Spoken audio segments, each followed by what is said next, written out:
ಓಂ ಶ್ರೀ ಗುರುಭ್ಯೋ ನಮಃ. ಹರಿ ಓಂ. ಜ್ಞಾನಾನಂದಮಯಂ ದೇವಂ ನಿರ್ಮಲಸ್ಫಟಿಕಾಕೃತಿಂ ಆಧಾರಾಂ ಸರ್ವವಿದ್ಯಾನಾಂ ಹಯಗ್ರೀವಂ ಉಪಾಸ್ಮಹೆ. ಓಂ ನಮೋ ಭಗವತೆ ವಾಸುದೇವಾಯ. ಓಂ ನಮೋ ನಾರಾಯಣಾಯ. ನಮಸ್ಕಾರ, ವೆಲ್ಕಮ್ ಟು ನಕ್ಷತ್ರನಾಡಿ. ಭಾಳ ಇಂಪಾರ್ಟೆಂಟ್ ವಿಚಾರ ಏನು ಅಂತಂದರೆ, 15 ದಿವಸದ ಕ್ಲಾಸು ನಾವು ಕಲಿತಾಗ ಖಂಡಿತ ನಮ್ಮ ಜೀವನದಲ್ಲಿ ಬರ್ತಕ್ಕಂಥ ಪಾಸಿಟಿವಿಟಿ, ನೆಗೆಟಿವಿಟಿ ಖಂಡಿತ ತಿಳ್ಕೊಬೋದು. ಜ್ಯೋತಿಷ್ಯ ಶಾಸ್ತ್ರದಲ್ಲಿ ಯಾವಾಗಲೂ ಕೂಡ ಒಂದು ವಿಚಾರ ಮೈಂಡಲ್ಲಿ ಇಟ್ಕೊಳ್ಳಿ.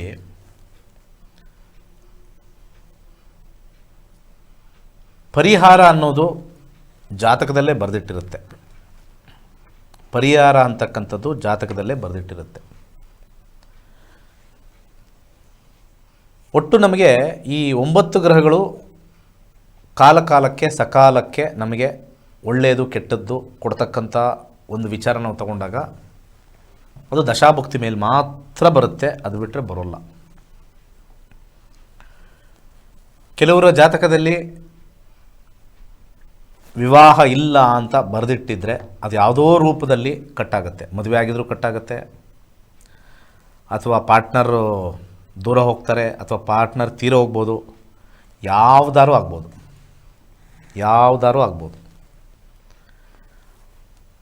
ಹಾಗೆ ಮತ್ತೊಂದು ಕಾಲ ಬಂದಾಗ ಅದು ಬೇಗ ಬರ್ಬೋದು, ಲೇಟಾಗಿ ಬರ್ಬೋದು. ಇನ್ನೊಂದು ಮದುವೆಗೆ ಅನುಕೂಲ ಆಗ್ತಕ್ಕಂಥದ್ದು ಸಾಧ್ಯ ಇದೆ. Age is just A number ಅಂತ ಹೇಳ್ಬೋದು. ಆದರೆ ಜೀವನದಲ್ಲಿ ಕಷ್ಟ ಅಂತಕ್ಕಂಥದ್ದು ಅವರವರ ತೂಕಕ್ಕೆ ಒಂದು ಡಿಸ್ಪ್ಲೇ ರೆಡಿ ಮಾಡಿ, ಅವರವರ ತೂಕಕ್ಕೆ ಅವರವರ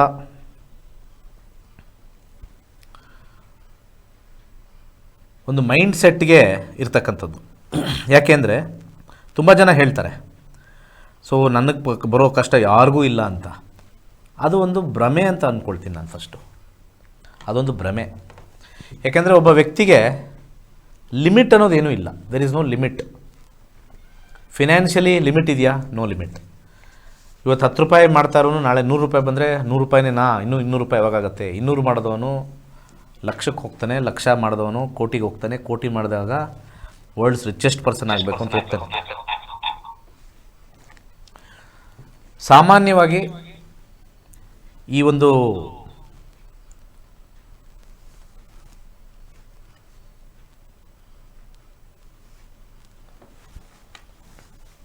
ಜ್ಯೋತಿಷ್ಯ ಶಾಸ್ತ್ರದಲ್ಲಿ ಯಾವ ಒಂದು ಎತ್ತರಕ್ಕೆ ಬೆಳೀತಾರೆ ಅಂತಕ್ಕಂಥದ್ದು ಭಾಳ ಇಂಪಾರ್ಟೆಂಟ್ ಆಗಿರ್ತಕ್ಕಂಥದ್ದು.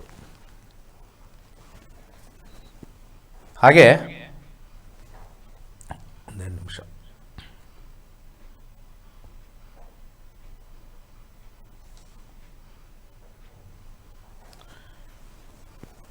ಜ್ಯೋತಿಷ್ಯ ಶಾಸ್ತ್ರದಲ್ಲಿ ನಮ್ಮ ಜಾತಕಗಳಲ್ಲಿ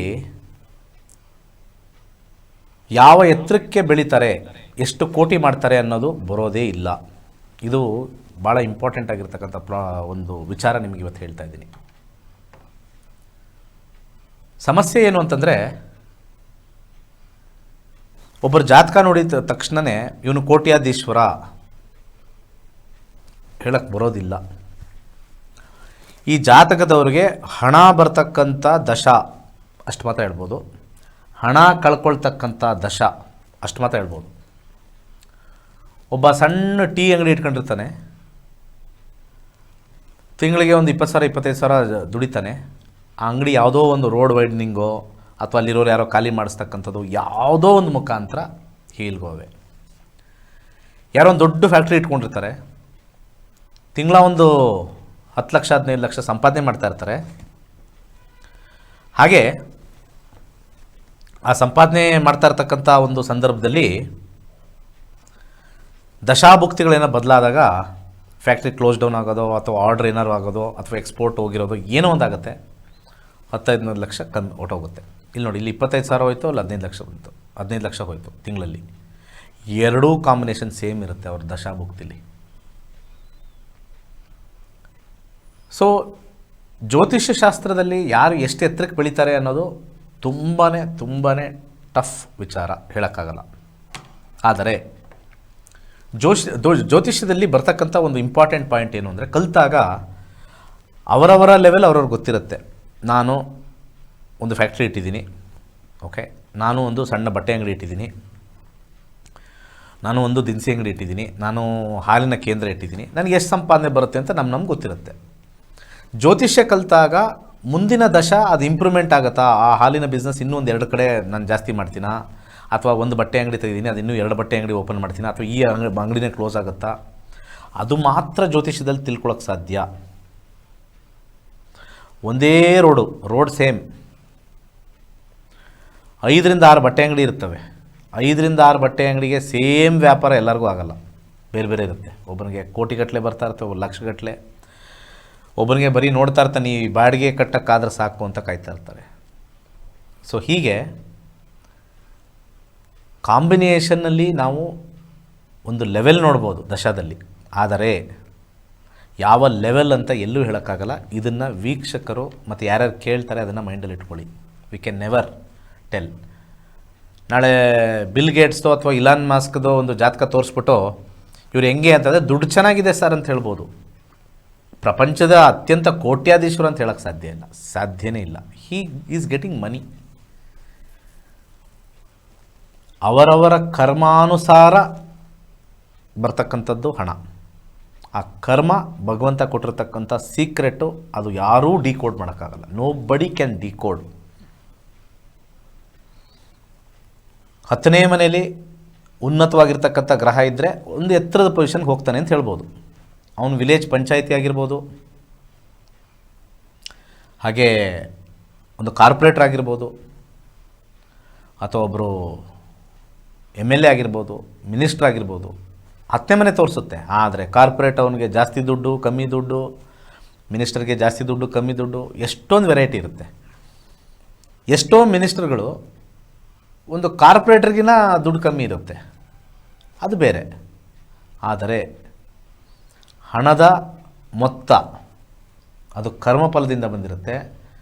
ಅದು ಭಗವಂತನ ಒಂದು ಕೋಡ್, ಅದನ್ನು ಡಿಕೋಡು ಮಾನವ ಮಾಡೋಕ್ಕಾಗೋದಿಲ್ಲ. ಜ್ಯೋತಿಷದಲ್ಲೂ ನೋಡೋಕ್ಕೂ ಆಗಲ್ಲ, ಸಾಧ್ಯನೇ ಇಲ್ಲ.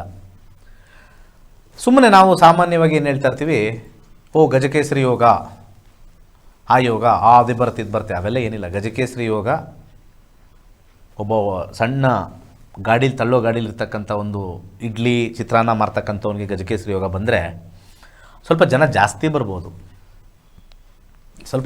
ಬರ್ಬೋದು. ಅದೇ ಒಂದು ಸಣ್ಣ ಬಟ್ಟೆ ವ್ಯಾಪಾರಿ ಇಟ್ಕೊಂಡಿರೋನು ಗಜಕೇಸರಿ ಯೋಗ ಇದ್ದರೆ ಇನ್ನು ಸ್ವಲ್ಪ ಜನ ಜಾಸ್ತಿ ನುಗ್ಗಿ ತೊಗೊಳ್ತಕ್ಕಂಥ ಇರ್ಬೋದು. ಅದೇ ಥರ ಸ್ಟಾರ್ ಹೋಟ್ಲಿರೋನು ಗಜಕೇಸರಿ ಯೋಗ ಬಂತು ಅಂತಂದರೆ ಇನ್ನೊಂದು ಸ್ಟಾರ್ ಹೋಟ್ಲ್ ಮಾಡೋಕ್ಕೆ ಸಹಾಯ ಮಾಡುತ್ತೆ. ಇದು ಗಜಕೇಸರಿ ಯೋಗ. ಸಾಮಾನ್ಯ ರೋಡ್ ಸೈಡ್ ಇರೋನಿಗೂ ಗಜಕೇಸರಿ ಯೋಗ ಬರುತ್ತೆ, ಸ್ಟಾರ್ ಹೋಟ್ಲಲ್ಲಿರೋನಿಗೂ ಗಜಕೇಸರಿ ಯೋಗ ಬರುತ್ತೆ, ಇಬ್ಬರಿಗೂ ಗಜಕೇಸರಿ ಯೋಗ ಬರುತ್ತೆ. ಆದರೆ ಕಾಂಬಿನೇಷನ್ ಆಫ್ ಮನಿ ಇಬ್ಬರಲ್ಲೂ ಬರುತ್ತೆ. ಯಾವ ಎತ್ತರಕ್ಕೆ ಬೆಳೀತಾರೆ ಅನ್ನೋದು ಸಾಧ್ಯನೇ ಇಲ್ಲ ಜ್ಯೋತಿಷದಲ್ಲಿ ಹೇಳೋಕ್ಕೆ.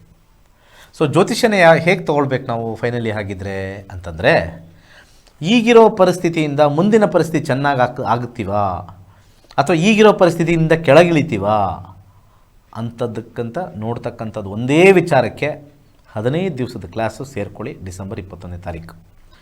ಹಾಗೆ ವಿಶೇಷವಾಗಿ ನಾನು ರಿಸರ್ಚ್ ಮಾಡಿರ್ತಕ್ಕಂಥ 2 ಇಂಪಾರ್ಟೆಂಟ್ ವಿಚಾರ. ಒಂದು ಗೂಬೆ ಉಂಗುರ, ಇವತ್ತು ನಾನು ಹಾಕಿರ್ತೀನಿ, ಯಾವಾಗಲೂ ಗೂಬೆ ಉಂಗುರ ಹಾಕಿರ್ತೀನಿ. ಇಲ್ಲಿ ತುಂಬ ಜನ ಗೂಬೆ ಉಂಗುರ ತೊಗೊಳ್ತಾರೆ.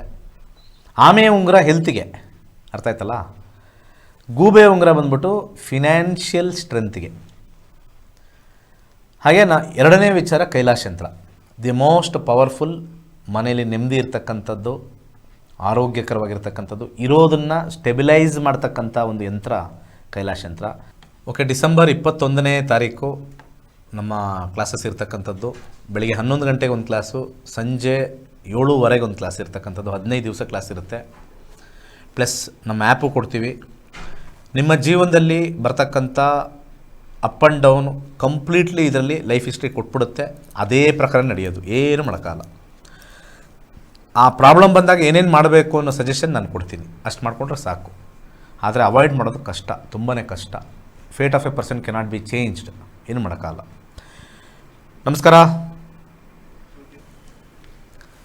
ಮಾತಾಡಿ.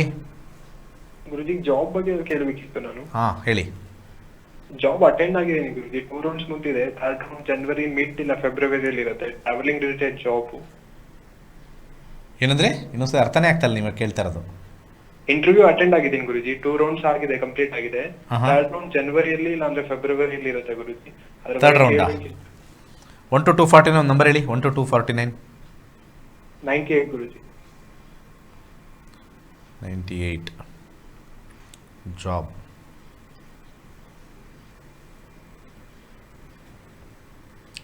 ಫಸ್ಟು 10th ಕಸ್ಪ್ ನೋಡೋಣ.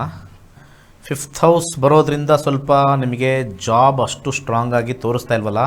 ಸ್ವಲ್ಪ ನಿಮಗೆ ಹೊಡೆದಾಡ್ಕೊಂಡು ಲಾಸ್ಟಲ್ಲಂತೂ ಸಿಗುತ್ತೆ, ಯಾಕಂದರೆ 6th house will show finally ಆ ಜಾಬ್ ನಿಮ್ಗೆ ಸಿಗುತ್ತೆ ಅಂತ ತೋರಿಸುತ್ತೆ. Not to worry. ಬಟ್ ಈ 5th ಹೌಸ್ ನಿಮ್ಮದು ಎಳೆದಾಡಿಕೊಂಡು ಯಾರಾದರೂ ನಿಮ್ಮ ಪೊಸಿಷನ್ಗೆ ಅಪಾಯಿಂಟ್ ಆಗಿ ಅವ್ರು ಬಿಟ್ಟು ಮತ್ತೆ ನಿಮಗೆ ರೈನ್ಸ್ಟೇಟ್ ಅಂತ ಕರಿತೀವಿ. ಇದಕ್ಕೆ ರೈನ್ಸ್ಟೇಟ್ ಆಗ್ತಕ್ಕಂಥ ಒಂದು ಕಾಂಬಿನೇಷನ್ ನಿಮ್ಮಲ್ಲಿ ಬರುತ್ತೆ. ಯಾಕೆ ಅಂತಂದರೆ ಈ ಫ್ರೂಟಲ್ಲಿ ಯಾವಾಗ 5 ಬರುತ್ತೋ it reduces that job chances. But ಟೇಸ್ಟಲ್ಲಿ 6 ಇರೋದ್ರಿಂದ ಇನ್ಕ್ರೀಸಸ್. ತುಂಬ ಡಿಲೇ ಆಗಿ ಲಕ್ ಫ್ಯಾಕ್ಟ್ರಿಂದ ವರ್ಕ್ ಆಗುತ್ತೆ. ನಾಟ್ ಟು ವರಿ, ಹಾಗೇ ಆಗುತ್ತೆ ಅಂತ ತೋರಿಸುತ್ತೆ. Not to worry, completely combination name fame money through career ಎಲ್ಲ ಬರ್ತಾ ಇದೆ. ಒಳ್ಳೆಯದಾಗಲಿ. ಮುಂದಿನ ಕರೆಗೋಣ. ನಮಸ್ಕಾರ ಗುರುಜಿ, ನನ್ನ ಮದುವೆ ಬಗ್ಗೆ ಕೇಳಬೇಕಿತ್ತು ಗುರುಜಿ. ಪ್ರಶಾಸ್ತ್ರ 90. 90. 90. ಓಕೆ. ಮ್ಯಾರೇಜ್ ಯಾವಾಗ ಆಗುತ್ತೆ ಗುರುಜಿ? ಓಕೆ, ನೋಡೋಣ.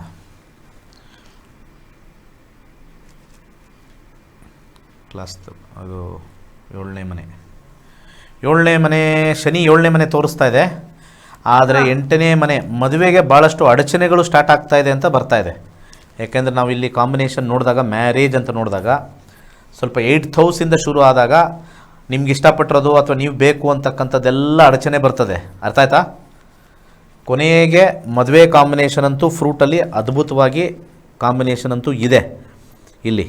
ಆದರೆ ಅಂಡರ್ಗ್ರೌಂಡಲ್ಲಿ 6 ಇಲ್ಲಿ ಅಂಡರ್ಗ್ರೌಂಡಲ್ಲಿ 10 ಬಂದಿರತಕ್ಕಂಥದ್ದು ಪ್ಲಸ್ 5 ಸ್ವಲ್ಪ ಬ್ಲೂ ಕಲರ್ ಇದೊಂದು ಮದುವೆ ಯೋಗ ಚೆನ್ನಾಗಿದೆ. ಬಟ್ ಆದರೆ ಅಬ್ಸ್ಟಕಲ್ಸಿಂದ ಆಗುತ್ತೆ.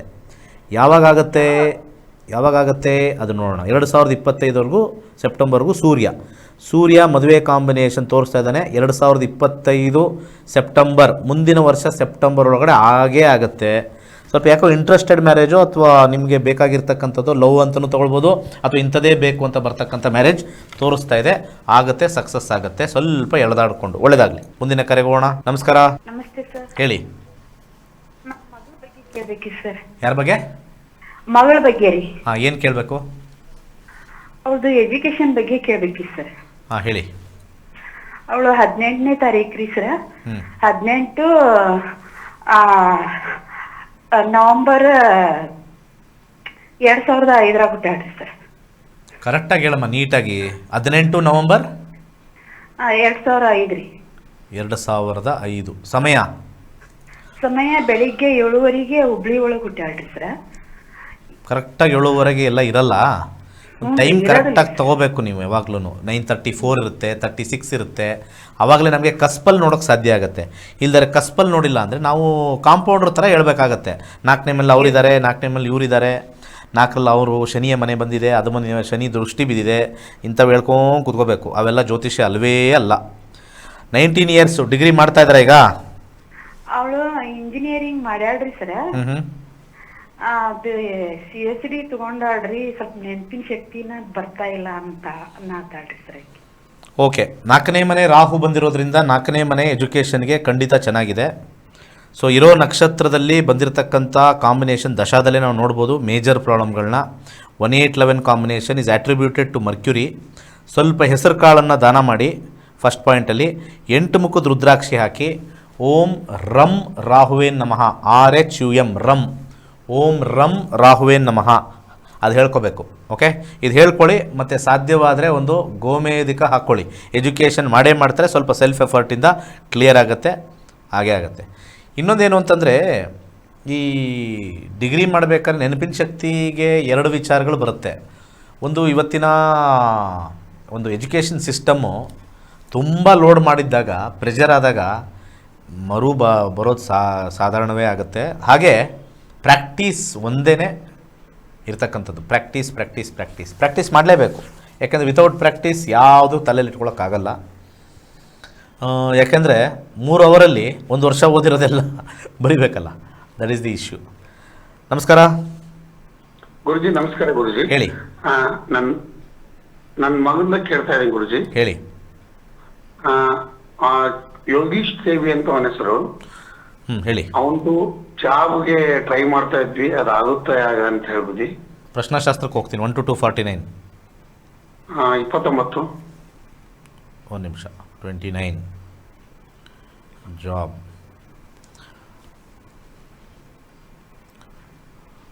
ಟೆಂತ್ ಕಸ್ಪ್ ನೋಡೋಣ ಏನು ಹೇಳುತ್ತೆ ಅಂತ.